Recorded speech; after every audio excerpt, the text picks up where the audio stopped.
In early 2022, Indonesia made headlines by signing a landmark agreement with France to purchase 42 Dassault Rafale fighter jets. This ambitious move was designed not only to modernize Indonesia's aging air force, but also to signal a new era of military cooperation and strategic partnership with France. The deal was widely celebrated as a bold step forward, promising to elevate Indonesia's defense profile in Southeast Asia and strengthen its diplomatic ties with a major European power.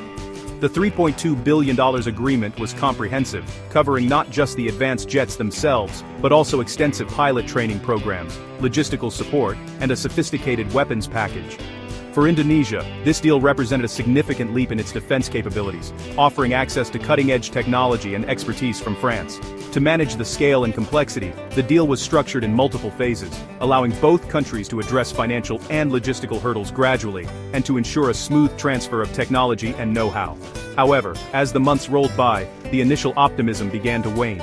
Financial disagreements surfaced, technical requirements became sticking points, and shifting political priorities on both sides complicated the process. Negotiations dragged on behind closed doors, with both sides struggling to find common ground. The excitement that once surrounded the deal faded, replaced by growing rumors and media reports of stalled progress and unresolved issues. By late 2025, the partnership was clearly under strain. Reports of friction between Jakarta and Paris became more frequent, highlighting the challenges of balancing national interests with international commitments. What had started as a strategic triumph was now turning into a cautionary tale, an example of how even the most promising defense deals can unravel when confronted by the realities of politics, economics, and shifting alliances.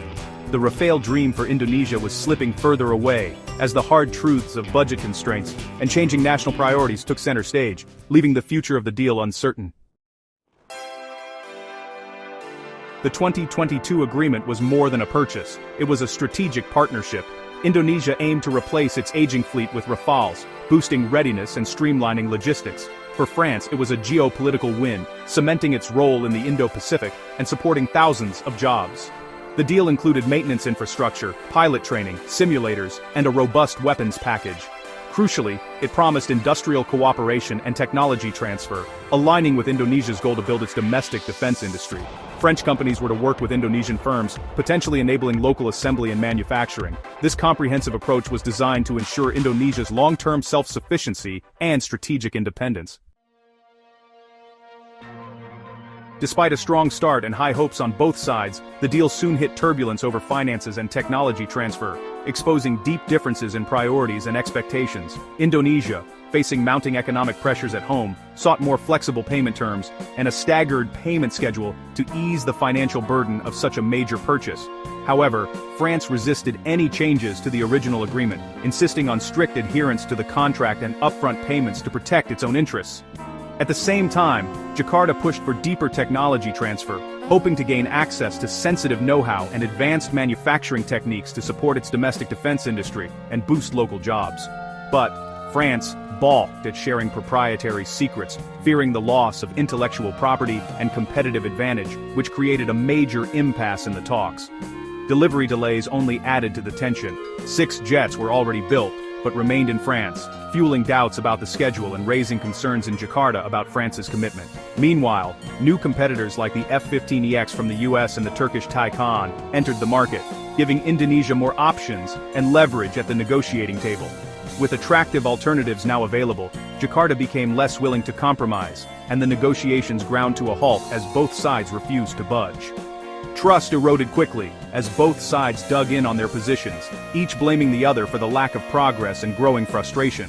The once promising partnership was now mired in disagreement and uncertainty, with the future of the deal hanging in the balance.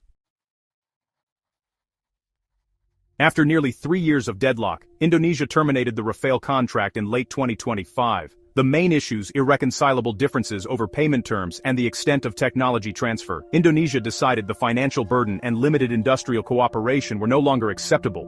With other fighter options on the table, Jakarta felt confident it could secure a better deal elsewhere. The cancellation marked a setback in Franco-Indonesian defense ties and ended hopes for a long-term Rafale partnership. Both sides maintained diplomatic decorum, but the collapse exposed the challenges of aligning strategic and economic interests. Ultimately, Indonesia chose to prioritize its budget and industrial ambitions over sticking with the original deal.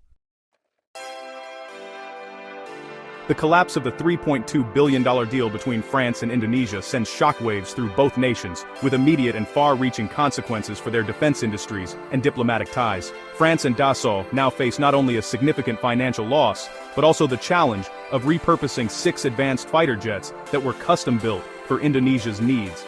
These jets, once destined for Southeast Asia, now sit idle, awaiting new buyers or possible upgrades for other clients. Meanwhile, Indonesia scrambles to fill the gap in its aging air force, urgently reviewing offers from Turkey, China, and the US. Each option brings its own set of political and technical challenges, forcing Indonesia to weigh alliances and capabilities carefully. Integrating a diverse new fleet could complicate logistics, maintenance, and pilot training, potentially straining Indonesia's defense infrastructure for years to come. Yet, despite this major setback, other joint defense projects, such as submarines and radar systems, continue to move forward, showing that cooperation between France and Indonesia is not entirely lost.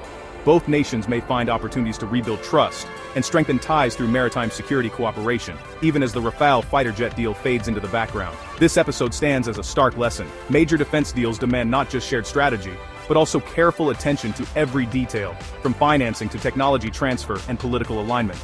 For now, Indonesia looks to new partners, and France seeks fresh buyers, as both countries move forward, separately, from a partnership that, despite high hopes, never truly took flight.